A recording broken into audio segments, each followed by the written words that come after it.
Pengertian dari asbabul wurud.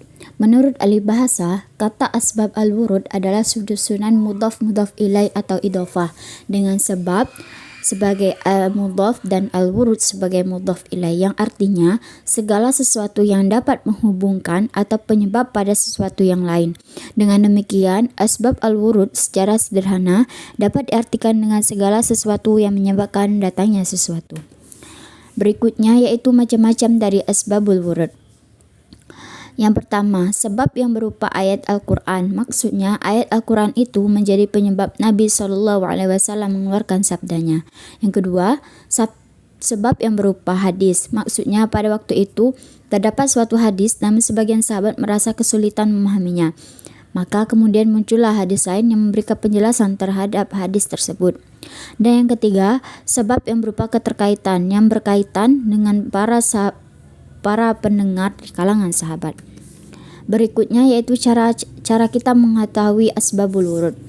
Yang pertama, melalui riwayat hadis Nabi, baik diungkapkan secara tegas dalam hadis itu sendiri atau dalam hadis yang lain, maupun dalam bentuk isyarat atau indikasi. Yang kedua, melalui informasi aqwal sahabat, riwayat-riwayat yang disandarkan kepada sahabat, mengingat mereka hidup, berinteraksi, dan melihat sebagian besar peristiwa-peristiwa yang terjadi bersama Nabi. Adapun urgensi dari kita mempelajari asbabul wurud, yang pertama, mentahsis, artinya mengkhususkan arti yang umum.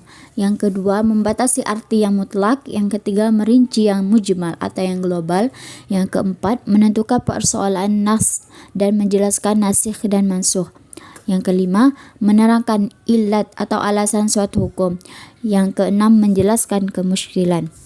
Adapun kitab-kitab yang terdapat asbabul wurud. Yang pertama, kitab Al-Lubab fi Asbabi Al-Wurud.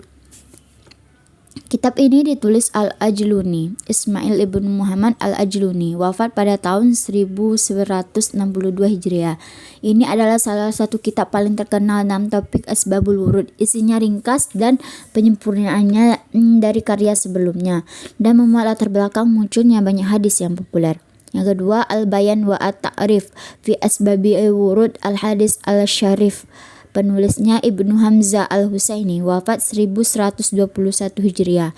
Kitab ini termasuk yang paling awal dalam bidang asbabul wurud, menyediakan penjelasan sebab-sebab munculnya hadis serta secara sistematis dan dikumpulkan dari berbagai kitab utama hadis. Yang ketiga, Asbabul Wurud Al-Hadis. Penulisnya Jalaluddin As-Sayuti, wafat tahun 1911 Hijriah. As-Sayuti adalah ulama besar dalam bidang tafsir dan hadis.